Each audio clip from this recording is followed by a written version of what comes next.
La vérité sur les rencontres en vieillissant. Bonjour à tous et bienvenue sur Grâce Carmel. Si vous êtes nouveau ici, je suis votre conseillère en rencontres et relations amoureuses. Aujourd'hui, nous allons parler de la vérité sur les rencontres en vieillissant. Il y a environ un mois, j'ai réagi à une vidéo de femmes qui expliquaient que les rencontres étaient devenues plus difficiles pour elles avec l'âge. Alors, j'ai été inspirée par cette vidéo que je vais détailler en profondeur, d'accord, sur les relations amoureuses avec l'âge et les avantages et les inconvénients qui en découlent. Mais avant d'aller plus loin, je vais vous demander de vous abonner à cette chaîne, d'activer la cloche des notifications. Comme ça, vous êtes avertis à chaque fois que je publie une nouvelle vidéo.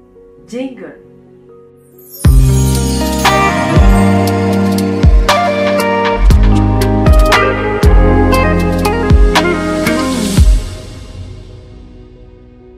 Plus de gens que l'on en croit sont dans cette situation si l'on en croit les statistiques sur les célibataires. Ce sujet va toucher beaucoup d'entre vous. En toute transparence, c'est aussi une question que vous m'avez souvent posée. Voici quelques facteurs communs qui peuvent rendre les rencontres un peu plus complexes avec l'âge.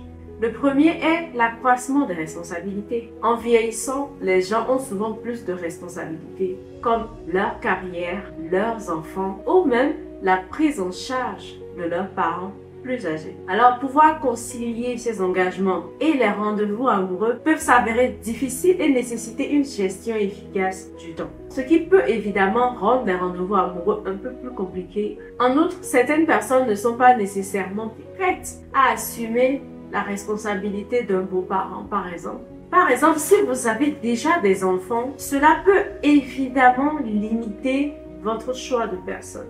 Ensuite, il y a le fait d'avoir déjà un style de vie bien établi. Les personnes plus âgées peuvent avoir des habitudes et des modes de vie bien établis, ce qui rend plus difficile l'intégration d'un nouveau partenaire dans leur vie. La compatibilité des styles de vie et des centres d'intérêt deviennent également de plus en plus importantes. Le fait d'avoir ses propres habitudes peut vous emmener à être plus exigeant car vous avez déjà construit votre vie et vous n'êtes pas vraiment disposé à faire des compromis radicaux. Vient ensuite le bagage émotionnel. L'âge s'accompagne d'expériences de vie, notamment de relations passées, de déchirements et d'un éventuel bagage émotionnel. Souvent, ces choses peuvent aussi laisser les gens un peu méprisés, ce qui peut conduire à une vision négative des rencontres ou même du sexe opposé. Alors, le prochain défi est celui des cercles sociaux limités par rapport aux jeunes années. Les personnes plus âgées peuvent avoir des cercles sociaux plus restreints, ce qui rend plus difficile la rencontre de nouvelles personnes. Vous savez, lorsque vous êtes par exemple au lycée ou à l'université, vous êtes entouré de personnes qui sont au même stade de la vie que vous. Il est donc naturellement plus facile de faire des rencontres. Avec l'âge, cela peut devenir un peu plus difficile. Et si vous n'êtes pas quelqu'un qui donne la priorité à la vie sociale, au passe-temps, aux activités qui vous permettent de rencontrer des gens dans la vie réelle, vous risquez d'avoir du mal à rencontrer un partenaire romantique. Dans ce cas, de nombreuses personnes se tournent vers les rencontres en ligne, mais les femmes ont tendance à y rencontrer plus de succès que les hommes. Et je sais que beaucoup d'entre vous m'ont souvent dit en privé à quel point les rencontres en ligne étaient difficiles pour eux. Et croyez-moi, je comprends parfaitement. Alors, je conseille à beaucoup d'hommes, d'accord, de rencontrer des femmes dans la vie réelle plutôt qu'en ligne. Car je pense que les chances de succès sont beaucoup plus élevées lorsque vous avez l'occasion de découvrir l'intégralité d'une personne dans la vie réelle plutôt qu'en ligne. Pour certains, élargir son réseau social ou explorer de nouvelles voies, telles que les rencontres en ligne, peuvent aider à surmonter ce défi. Mais pour beaucoup d'entre vous, ce n'est pas encore le cas. C'est donc une chose à garder à l'esprit. Alors, le défi suivant est celui des priorités et les attentes changent souvent avec l'âge. Les individus peuvent rechercher la stabilité, des valeurs partagées et un engagement à long terme au lieu de l'amusement, d'accord, et de la rapidité avec laquelle ils rencontrent les gens, comme c'est le cas dans la vingtaine. Alors, la prochaine question est dure.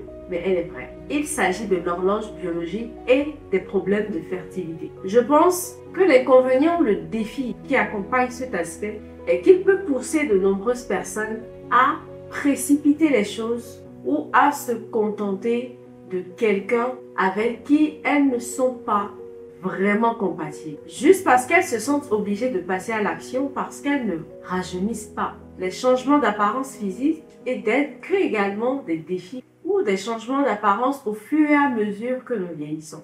Il n'y a là rien de nouveau ni de révolutionnaire et cela peut avoir un impact sur nos expériences amoureuses. Et le dernier défi que je souhaite souligner est que de nombreuses personnes sont déjà prises, ce qui vient ici limiter le nombre de partenaires potentiels parmi lesquels choisir. Avant de continuer sur notre sujet, je vous invite à télécharger mon e-book sur les 20 questions profondes à poser à une femme pour l'emmener à révéler sa vraie personnalité. Il est gratuit pour vous. Le lien se trouve en bas dans la description.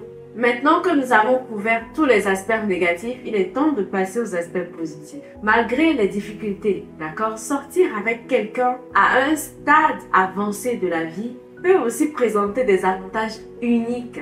Les personnes peuvent avoir une meilleure perception d'elles-mêmes, des objectifs relationnels clairs et une plus grande maturité émotionnelle, ce qui conduit à des relations plus saines, plus intentionnelles et plus épanouissantes. Le premier point positif dont nous allons parler est la conscience de soi. En vieillissant, on a tendance à mieux se connaître, à mieux comprendre ses valeurs et à savoir exactement ce que l'on recherche chez un partenaire. Cette conscience de soi peut conduire à une connexion plus significative et à des relations plus compatibles dans votre vie. Par exemple, lorsque vous êtes plus jeune, vous vous souciez davantage de choses superficielles telles que la taille ou l'apparence physique. Mais en vieillissant, vous vous rendez compte que ces choses n'ont pas autant de valeur que vous le pensiez. Avec l'âge, vous vous rendez compte dorénavant que les valeurs, d'accord, la morale et les objectifs de vie sont bien plus importantes que les choses superficielles auxquelles vous accordiez la priorité auparavant. En retour, vous avez plus de chances d'être avec quelqu'un avec qui vous êtes réellement compatible sur le long terme. Le point positif suivant est la maturité émotionnelle. Avec l'âge vient souvent la maturité émotionnelle et un peu plus de sagesse. Vous avez peut-être vécu divers changements dans votre vie et on a tiré des leçons. Ce qui peut améliorer maintenant votre capacité à communiquer, à faire des compromis et à gérer les relations de manière plus efficace. La maturité émotionnelle n'est pas garantie avec l'âge. C'est quelque chose sur lequel vous devez travailler et faire des efforts. Mais je pense que c'est quelque chose de plus courant avec l'âge. Les personnes plus âgées ont souvent une vie plus stable et une carrière bien établie, ce qui peut leur procurer un sentiment de sécurité et de confiance, qui se reflète même d'ailleurs dans leur vie amoureuse. Alors cette stabilité pouvant vraiment contribuer à une approche plus saine et plus équilibrée des relations amoureuses. Je pense d'ailleurs que c'est l'une des principales raisons pour lesquelles de nombreux hommes ont une meilleure expérience de la trentaine que de la vingtaine. Ils sont mieux établis et ont travaillé sur leur carrière et leur vie, d'accord, dans la vingtaine, ce qui fait d'eux des candidats plus éligibles sur le marché des rencontres lorsqu'ils sont un peu plus âgés. Cela est d'autant plus vrai que les femmes ont de plus en plus de succès et qu'en retour, elles exigent davantage des hommes. Il y a certainement des avantages et des inconvénients à ce que je viens de dire. Alors, le point positif suivant est le partage d'intérêts et d'expériences. En prenant de l'âge, vous avez peut-être développé des passe-temps, des intérêts, des expériences qui peuvent servir de terrain d'entente pour nouer des liens avec des partenaires potentiels. Cette histoire commune peut favoriser des liens plus profonds et un sentiment camaraderie. Bien qu'il ne soit pas nécessaire de partager tous les intérêts ou passe-temps avec un partenaire, il est bon d'avoir des choses en commun sans oublier qu'un passe-temps ou un intérêt peut aussi être un excellent moyen de rencontrer quelqu'un. Vous savez, l'un des défis que j'ai mentionné plus tôt dans la vidéo était de rencontrer de nouvelles personnes. Et si vous êtes quelqu'un qui a du mal à le faire, peut-être que rejoindre, d'accord, un groupe social ou une communauté d'accord, ou quelque chose qui correspond à votre passe-temps et à votre intérêt, alors pourrait vous aider. De nombreux couples aujourd'hui ont choisi de retarder le mariage, souvent pour des raisons financières, d'accord, ou en raison de l'évolution des normes culturelles. Alors en 2023, l'âge médian du mariage était de 32 ans pour les hommes et de 30 ans pour les femmes. En revanche, si on va un peu plus en arrière, en 2012, l'âge moyen du mariage pour les femmes était de 26 ans et l'âge moyen des hommes était de 28 ans. Alors, de plus en plus de personnes aujourd'hui attendent d'être un peu plus âgées pour se marier. Aujourd'hui, si vous avez 30 ans et que vous êtes célibataire, vous n'êtes pas nécessairement l'homme de la rue.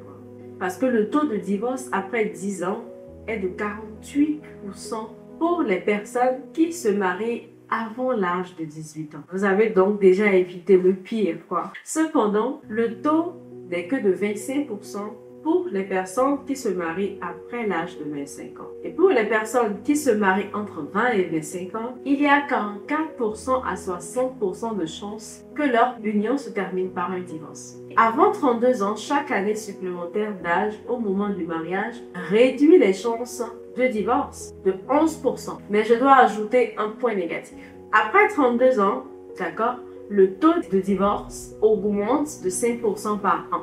Ce qui signifie tout simplement qu'il faut peut-être attendre, mais pas trop longtemps. Je sais que les statistiques ne donnent pas toujours une image complète de la situation, d'accord? Et il y a toujours des exceptions. Mais je pense qu'il peut être utile et rassurant de savoir si vous êtes quelqu'un qui approche de la trentaine et que vous avez l'impression, d'accord, que tout espoir est perdu. Je vous promets que ce n'est pas le cas et que cela peut souvent faire durer votre relation plus longtemps.